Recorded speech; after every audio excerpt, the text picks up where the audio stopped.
Greetings, everyone. Peter Maravellis here, wishing you all a happy International Women's Day. On behalf of City Lights Booksellers and Publishers and the City Lights Foundation, I'd like to welcome you to City Lights Live, the virtual extension of the City Lights in-store calendar, where we continue to celebrate the works of authors we know and love with readings, discussions, and forums. As is customary at the outset of each event, I'd like to acknowledge that we are beaming to you from the unceded ancestral grounds of the Ramaytush peoples, also known as the San Francisco Bay Area. We'd like to take this moment to offer respect to those who have come before us as stewards of the land.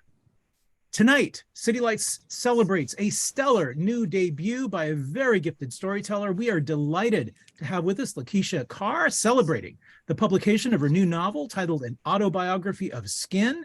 It is published by Pantheon Books. Possessing a very rich and rhythmic writing style, Ms. Carr unveils her writing prowess as she intimately explores Black womanhood. An Autobiography of Skin is an intergenerational meditation on one's interior life, spanning the range of experience and emotion from grief to empowerment, and thinking about how experiences are carried inside the body, about memory and its nuances. So An Autobiography of Skin is a very eloquently crafted book, and we think you'll really enjoy it as much as we have here at City Lights. So we're delighted to be able to celebrate it in all of its splendor. Lakiesha Carr is a journalist and writer from East Texas. She has held various editorial and production positions with CNN, the New York Times, and other media outlets. She is a graduate from the Southern Methodist University in Dallas, Texas, and received her MFA from the IO Writers Workshop, where she was awarded a Maytag Fellowship for Excellence, as well as a Jeff and Vicki Edwards Postgraduate Fellowship in Fiction. Her writing has received support from the Bread Loaf Writers Conference, the Callaloo Creative Writing Workshop, the DC Commission on Arts and the Humanities for Nonfiction Writing, amongst others. Joining her this evening is Dawnie Walton. Dawnie Walton is the author of The Final Revival of Opal and Nev, winner of numerous prizes, including the 2022 Aspen Words Literary Prize. She is the co-founder and editorial director of Ursa, an audio production company celebrating short fiction from underrepresented voices, and is the co-host of its accompanying podcast. Formerly an editor at Essence and Entertainment Weekly, she's received numerous honors for her work, including fellowships from McDowell and Tin House, amongst others. She makes her home in Brooklyn. So please join us now in giving a warm welcome to Lakiesha Carr and Dawnie Walton. Welcome to City Lights. Thank you. Thank you so much, Peter, for that wonderful introduction. And Lakiesha, congratulations on this stunningly gorgeous, meaningful novel that has just been published to wonderful acclaim. I mean, the Lady Hubbard review in the New York Times was just so beautiful. And I just want to start, this conversation by asking a question that is very simple, but very sincere. From someone who understands what a wild ride it can be to have your book baby out in the world. And the question is simply, how are you doing? I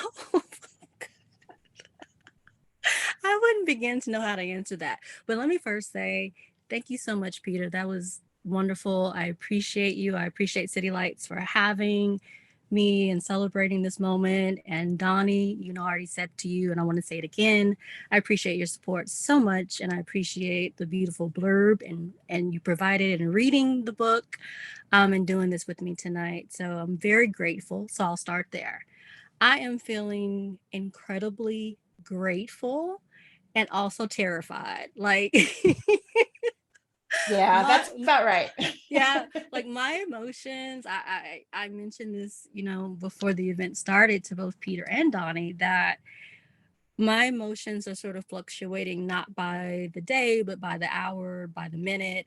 And, I think that everyone who's gone through this before has been very clear that this is normal.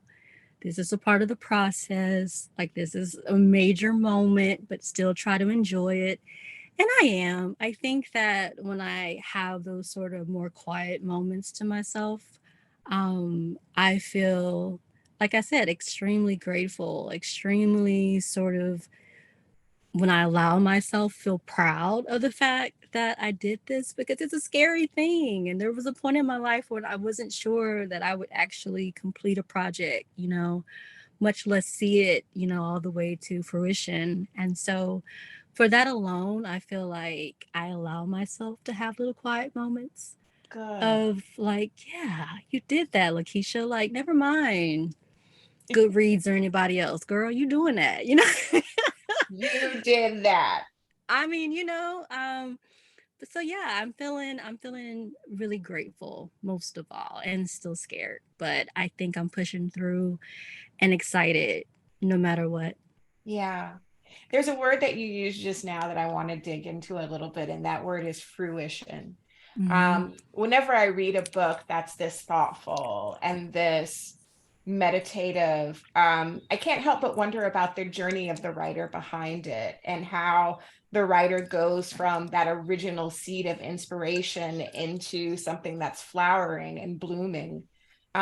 So I want to just ask you about that journey from seed to fruit, with an Ooh. autobiography of skin. How and when did the original idea for this novel manifest, and then how the pieces of it came together? Oh my God. Like the journey feels, especially in hindsight, it's hard to sort of pinpoint exactly. I mean, you know, you think that you know, but the subconscious sort of like tells you at times something different. Um, I will say I started writing while working as a journalist. That's when I sort of figured out that I wanted to do a different form of storytelling. Um, but I think when I came home, when I decided to come home, that I was really, really inspired after being away from home for so long. Um, I've written about this, I've told this many times, but I was a sort of small town kid who, once I turned 18, I was like out of here, right? And coming back home in my 30s felt like the weirdest sort of culture shock because it's home, right? You know, but it was also sort of like having to re-immerse and remember all the things I had consciously and subconsciously sort of suppressed to go out into the world and function in all these different environments where my accent, where I came from, like all those things had made me feel in various ways insecure or like it was necessary to sort of function and be taken seriously.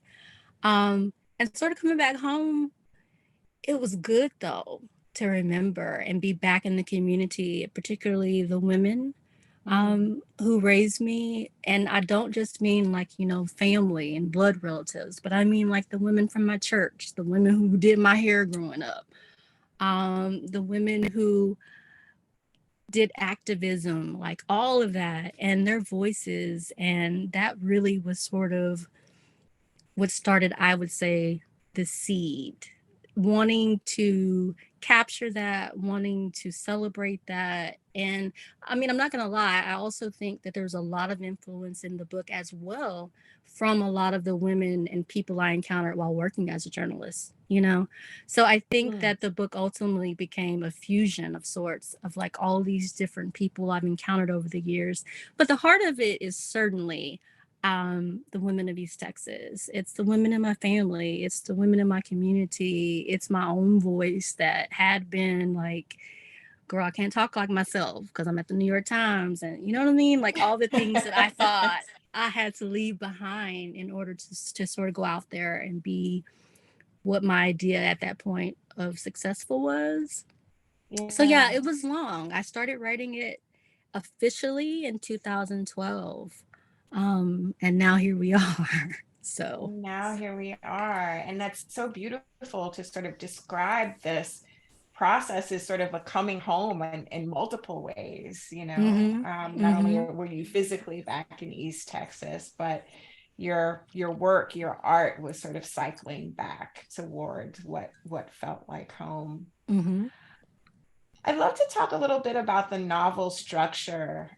So it's very unique in that it's divided into three parts, and there's a couple small character overlaps. But overall, we're looking at different experiences of Black women that are explored. And many of the stunning reviews of this novel are citing the exploration of trauma via the body, tying these pieces together. But I would love to hear from you, in your own words, how you think these three pieces complement each other. Did you keep those commonalities in mind when you were writing it, or did you sort of focus on one piece of it at a time? I'm so curious about how the three pieces are working together in your mind. I think in my mind, well, no, I know in my mind that they were all ready in fellowship with one another.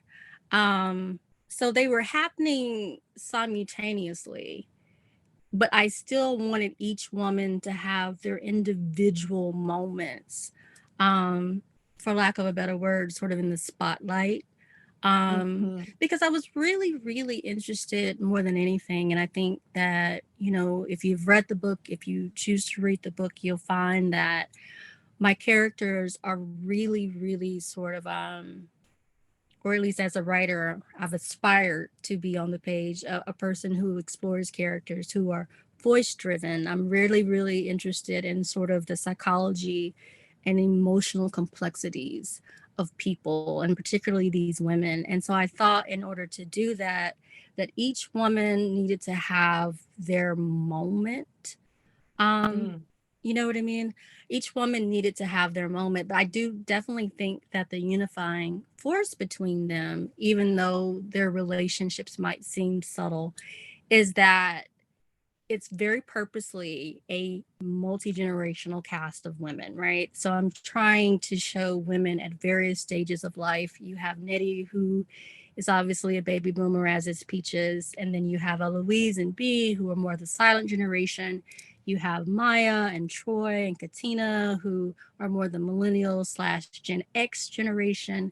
And I wanted to really sort of capture the ways that things have changed and yet remained the same over the course of time. So you see these women all in various stages of their life, but you see the commonalities of the things they're still sort of all dealing with, and the things that we as women and people will continue to deal with as we evolve. And I think particularly for Black Americans, that I was looking at sort of the history, and that's where the trauma, and I think that's where a lot of the generational trauma and grief comes in, and the ways that they have been affected by the course of time. And so again, how much has changed and how much has not changed, and how are these women choosing or not choosing to engage with their communities, and the ways that they're able to perhaps help one another while at these various stages, which I think the latter part of the book is really more so about capturing the essence of that. Really sort of saying how much, at least I hope, how much we all need one another. And we need the wisdom, like, and all of it is worthy and deserving of being heard. And how much healing still is required, even at this stage, no matter how much time has passed, and how much of our history is still very much with us. I also think that I was very sort of concerned with how these women's were expressing themselves. And this goes back to that initial question of like having them all have their sort of spotlight moment. I've said this many times that I really wanted to explore that difference between the interior voice that we all sort of have, that quiet voice that not many people know, right? That quiet narration that we're sort of functioning and navigating through life with, where we're all our own star in our own movie. You know what I mean?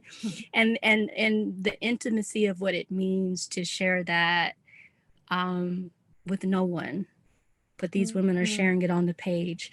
And I love the difference between how they're talking and what that voice sounds like with themselves, and then how their voice sounds so very different when they're talking and engaging with one another. And that sort of, I don't know, that is something that I find really interesting, because I think about it a lot with myself. When I meet people, I'm always interested and wanting to sort of like get to that core, which is impossible and shouldn't be expected, right? But I think that in fiction and with my characters, that's what I'm most trying to like get to at the end of the day, is that sort of essence of who they are, that quiet part.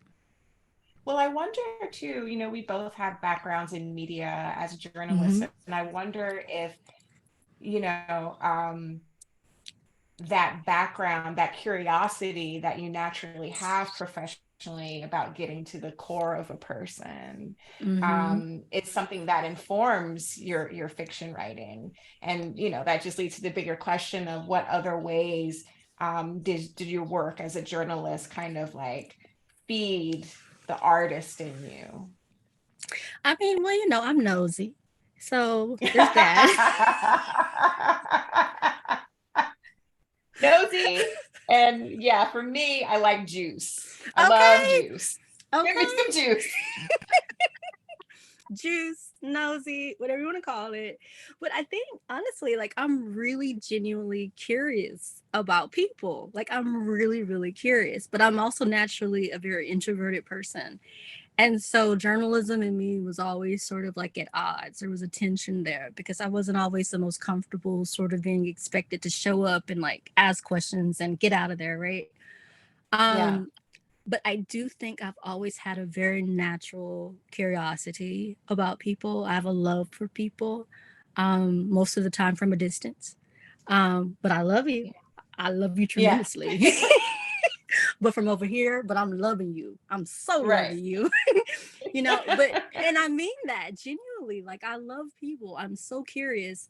And I think that as a journalist, that's when I realized that that form of storytelling maybe wasn't the best for what I ultimately wanted to do, or at least the most satisfying for me personally, right? Like, because there were so many types of stories I wanted to tell that journalism, at least the form I was practicing, which I was mostly doing news and political journalism, that it just didn't afford the time, the space, and oftentimes the Right. interest in the newsroom, if I'm being Yeah. completely honest.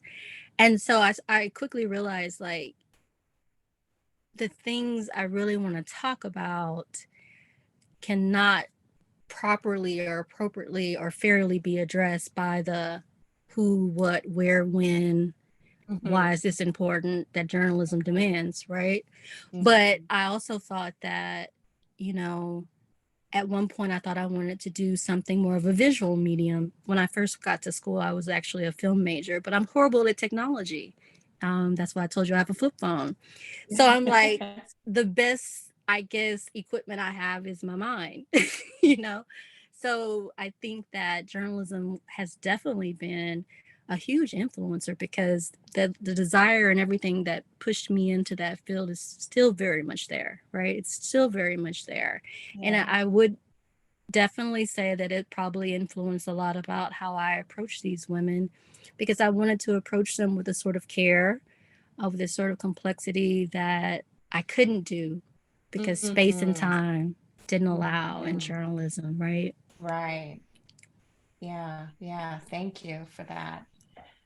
You named so many, when you were answering the last question, so many of your beautiful, wonderful characters. And I want to drill down a little bit specifically to the women who anchor the three parts of this book and sort of hear from you, you know, what you loved about them, how you developed them, what meaning they carry.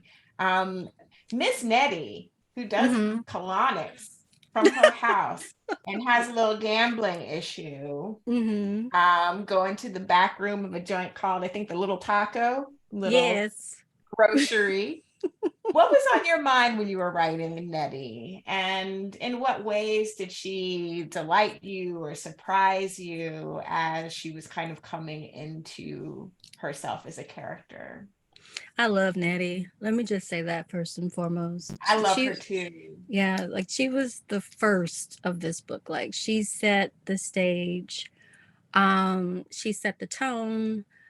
There's so much about that character I love. And I think she was really, really influenced by having come home and being in my 30s and being most of my peers, again, this is a small town. Everybody's sort of taken off. And so my social group became my mother and her peers.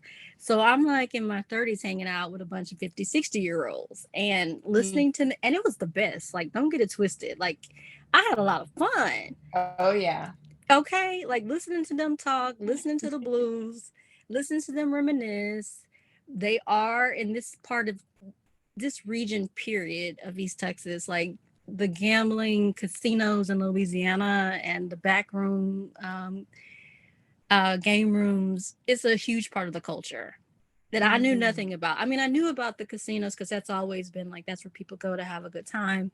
But like coming back, I felt like is when I really had an introduction that I'm like, my mom and her friends are like really into this. And I'm like, what y'all doing? Like, for real? Like,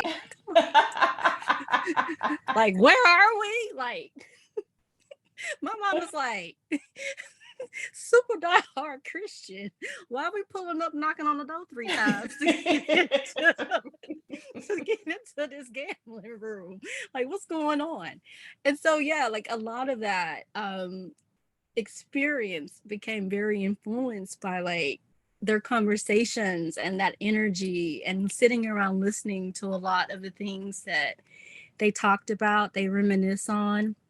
I thought Nettie in particular was important because she really sort of, when I say set the tone in terms of like what this book, I think, or at least one of the themes I think the book is really exploring, which is what it means to sort of be inside the body and exploring the body, being comfortable in the body. Like that opening scene with her where she's spending that time alone in the garage and then going to her mirror and sort of like self-examining herself and looking at the ways that age is changing her.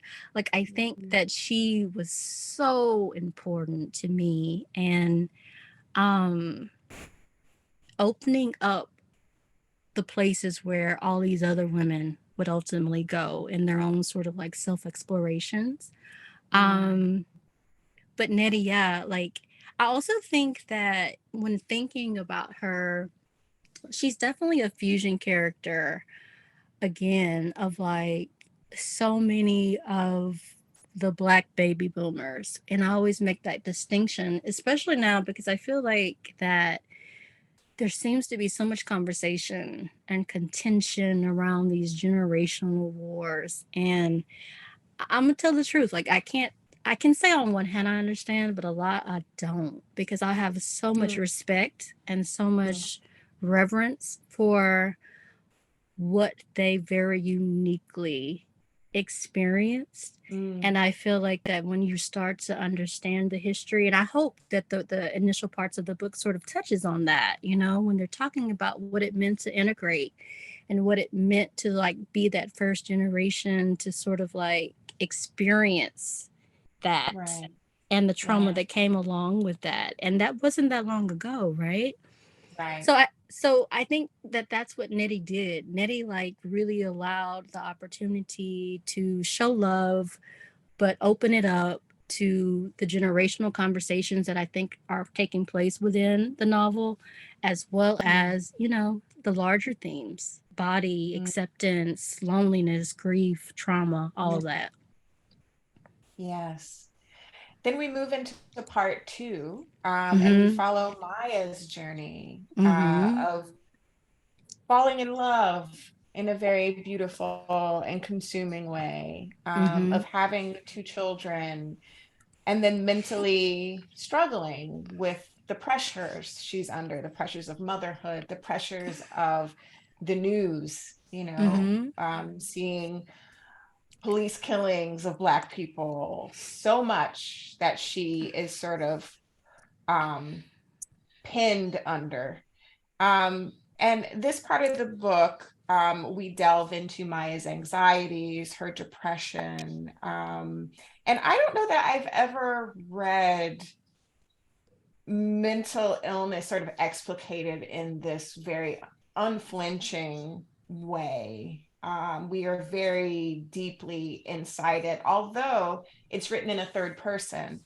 Can you talk a bit about what it was like writing this part of the book, and this character, especially because as you said earlier, so much of this book is about like being in the body, in the skin of these experiences. And this, I imagine, was very difficult to write and to access.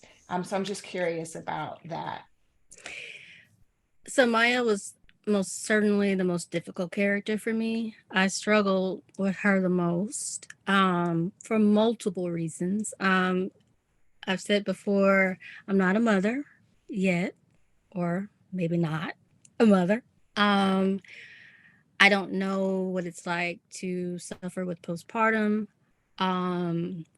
nor to carry the sort of intensity of the fears that a mother might have, particularly in the climate we've been living in, which I don't think is very different. You know, I think that, and by climate, I mean seeing sort of the level of Black death we're being exposed to because of the social media and the way that it's being broadcast on the news by police and other people. Like, I think those things have always been happening, but now we're having like a front row seat to it in a way that feels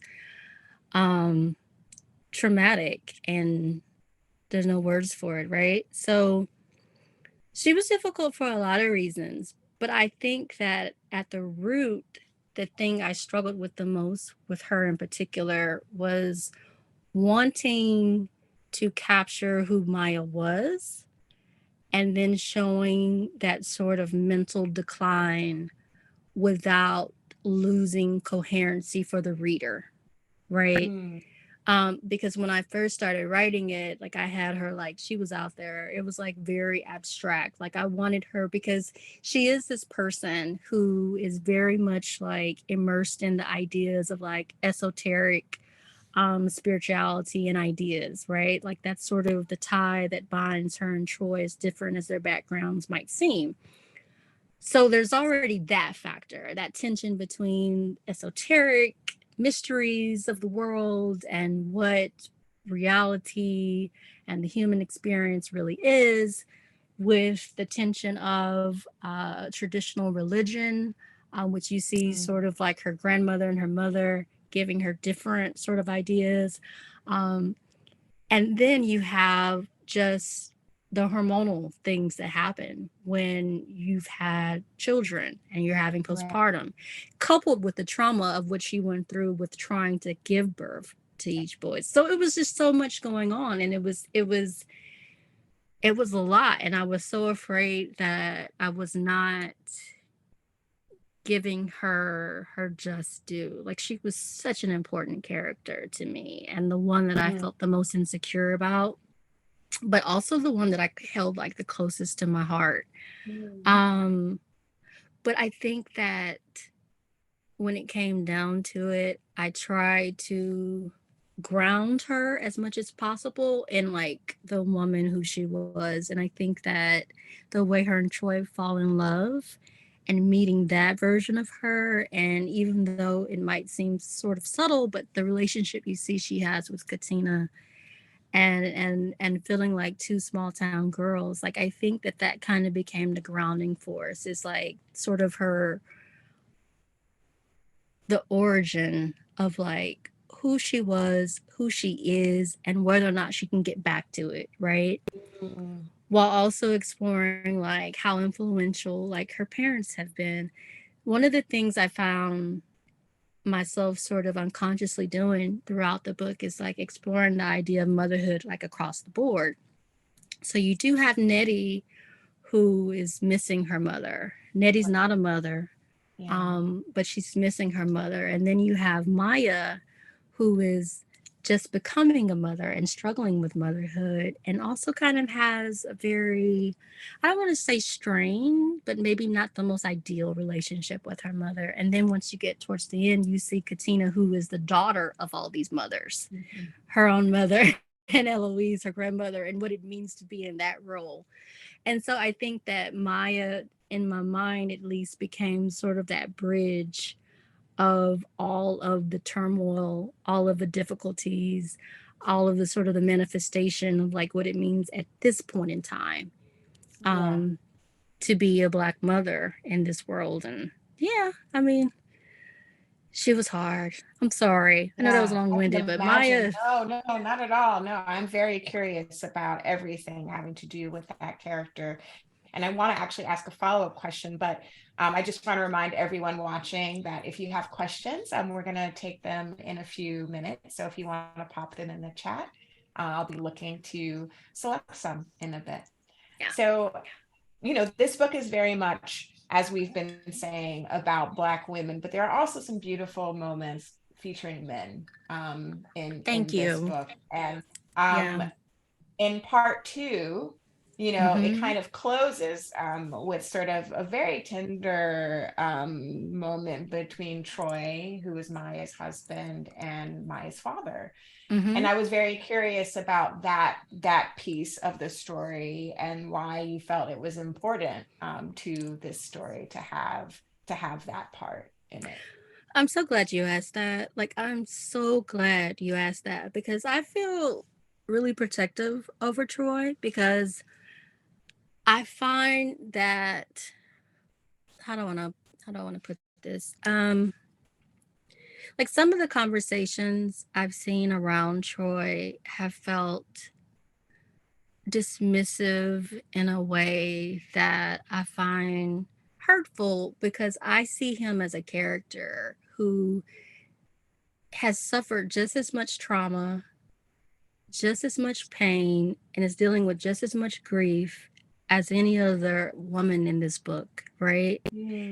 And I think that what was important with him in particular for me was showing his method of dealing with it, whether that meant suppressing it, whether that meant being conscious of it, but choosing to be avoidant, and channeling all of that energy into what his idea of some sort of like socioeconomic success might mean, and being a caretaker, um, even if that meant not being an actual caretaker to his wife and family.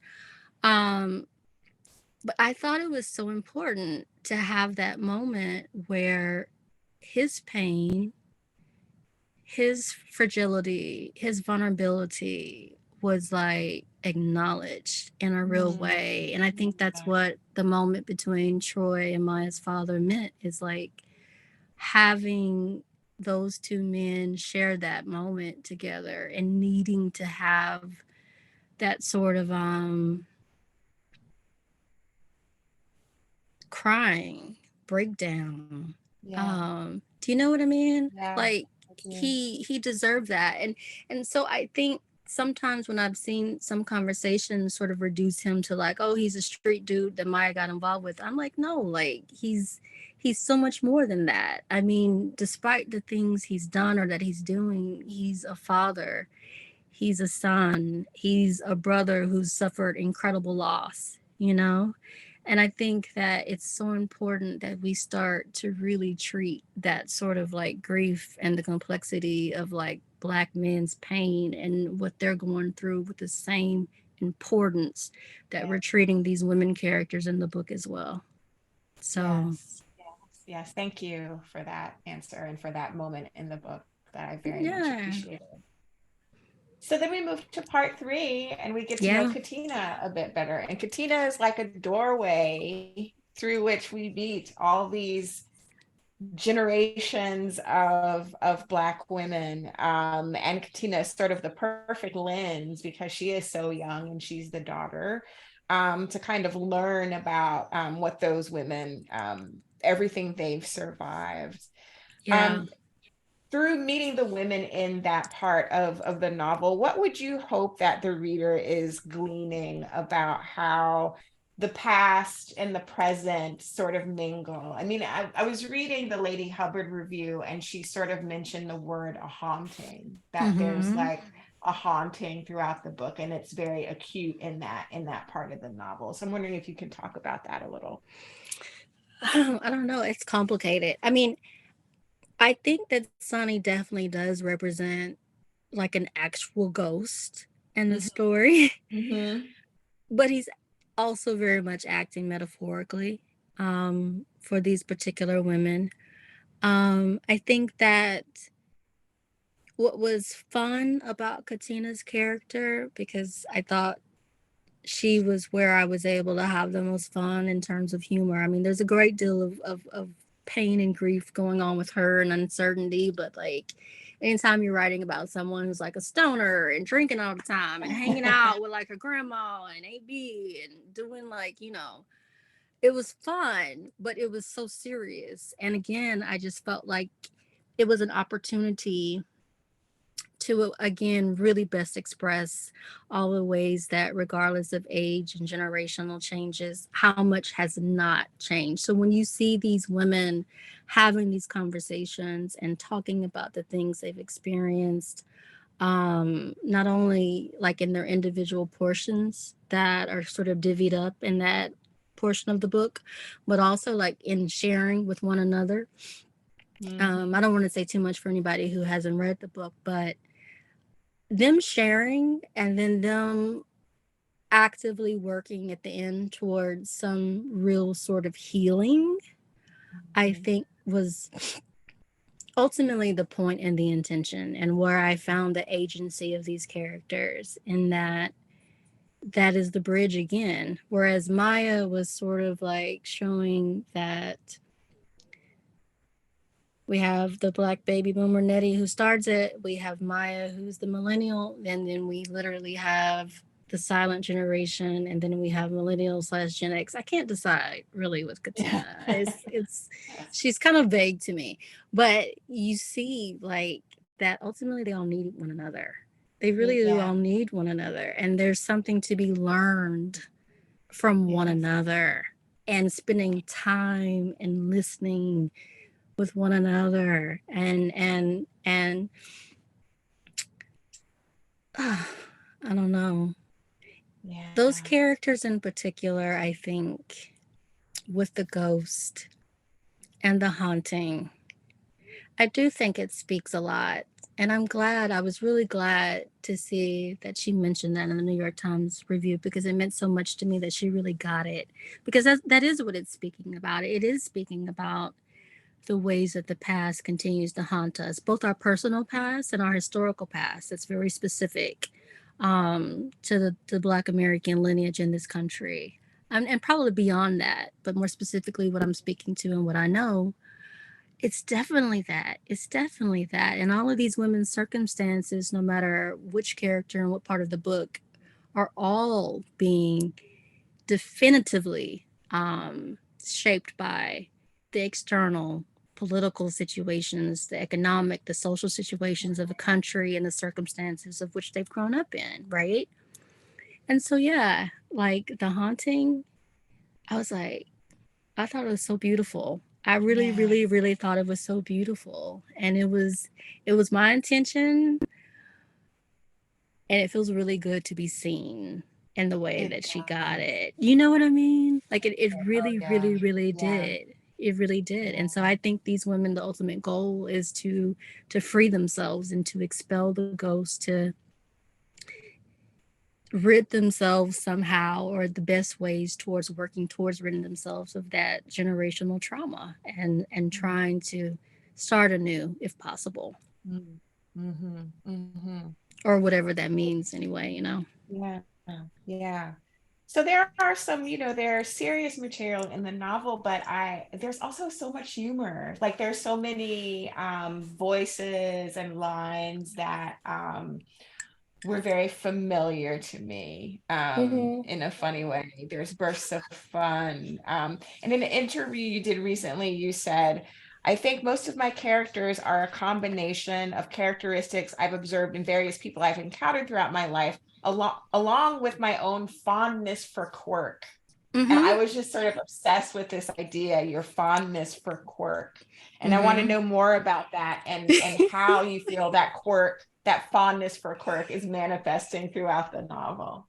I mean, well, you started it off. I have a character doing colonics out of her home. Right. I have a character starting off having sex with her husband with a pink colored, flesh colored dildo. And I have Troy making pornographic movies with very interesting names. Like, I don't know. it's weird. It's me. I love things that border on the edge of absurd because it's Mhm. really, first of all, it's how I see life. Like, Yeah. you ever just look around and be like, for real? Like, Yeah. I mean, you know what I'm saying? Like, we got big ass balloons. Sorry for cursing, y'all. But, like, really? This is what's going on? We shooting them out and then we just going on, right? Like, it's aliens. We're just going on. I don't know. There's so much that just doesn't make sense. And if you've worked as a journalist, and even if not, like if you're really sort of like active in your communities and meeting people in the ways I love to, I've always been drawn to very unusual people. And it's not hard. It's really not Yeah. difficult. It's not difficult. Right. And I love Yeah. it. It's the thing I love most about humanity is like, and I love stories. I've always loved stories that have that sort of like, huh? You know what I mean? Yeah. Because that's Yeah. what feels most real to me. Do you know what I mean? Yes. That's what feels Yes. most real, or at least most interesting to me. It's Yeah. those sort of like weird, quirky, like the things that like most people may not want everybody to know about themselves, but they Yeah. do, right? Yeah. Like that's what I Yeah. wanted about my characters. Well, I found that the parts of this novel, they were sort of like Russian dolls. Like there were stories Mhm. within the stories. Like there was a story for every one of those characters in the game room, you Yep. know? Mm-hmm. The story that begins part 3, who's gonna like take care of the aunt, who's gonna get the money and like all of those things. Like that Mm-hmm. was a story that I was like, oh, I could read that as a whole separate thing. That's, you know. So Yeah. I appreciated that. Yeah. Yeah. No, I'm glad you Yeah. got that though, because I think that's important and it's one of the things that I've been really vocal about, you know, as the book has come out, is that I think it's important, of course, to acknowledge and honor the grief and the trauma, but also to acknowledge the humor and the resilience of these characters too. Yeah. So I'm Yeah. glad you got that. That means a lot to Yeah. me. For sure. There have been times when I thought something was wrong with me because I feel like this is a funny book to me. Like, you know, maybe I'm just like too close to it. So where some of the things Mhm. don't.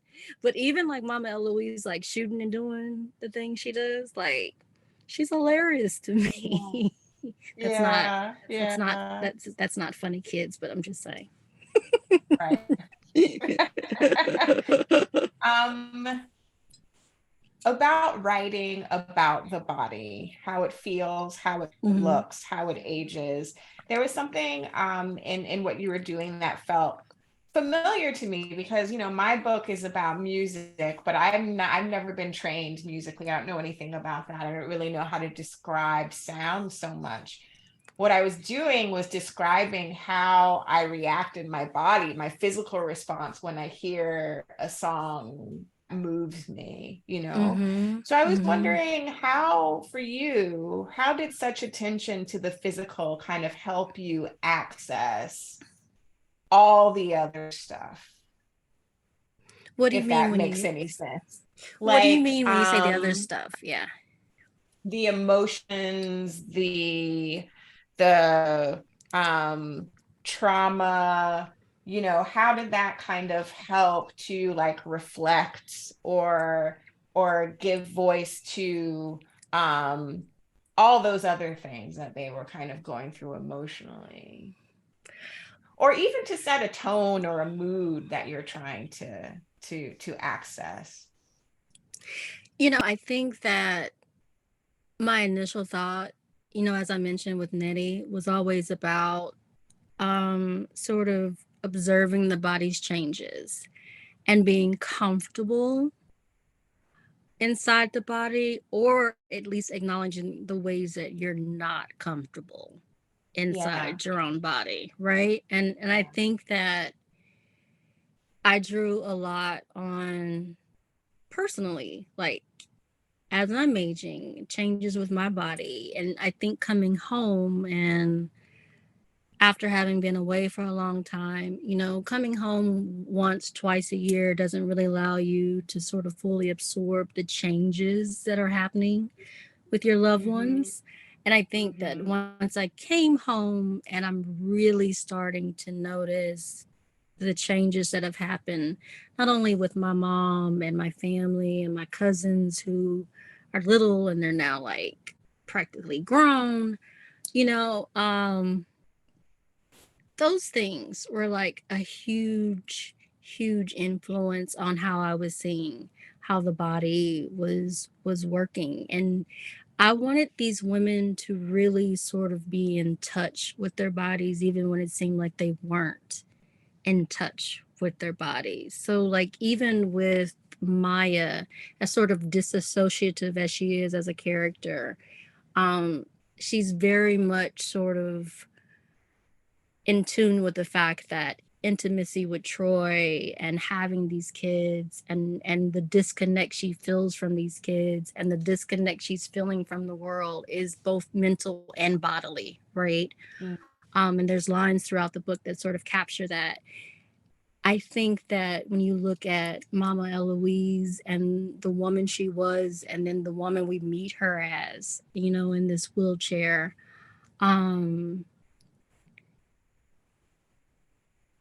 it to me ultimately came down to sort of reflecting the changes of life, period, like what it means to change, what it means to be accepting of that change, resistant to that change, observing that change that we can't necessarily control, and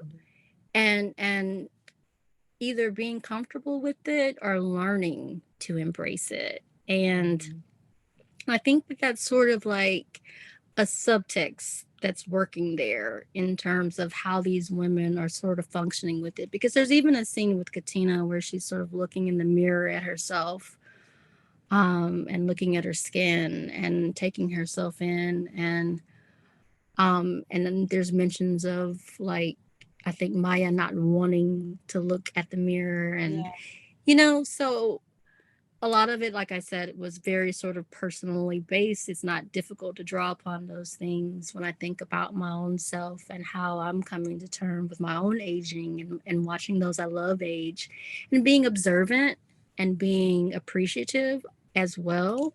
You know, so it's weird because one of the things I always think about when I was a journalist was that I used to find it difficult sometimes to be really sort of attentive when I was asked to show up and do something, right. And I find my mind was always this, and this. And I didn't know if that was like a byproduct of just like the pace of journalism or sort of like where I was at that stage in my life.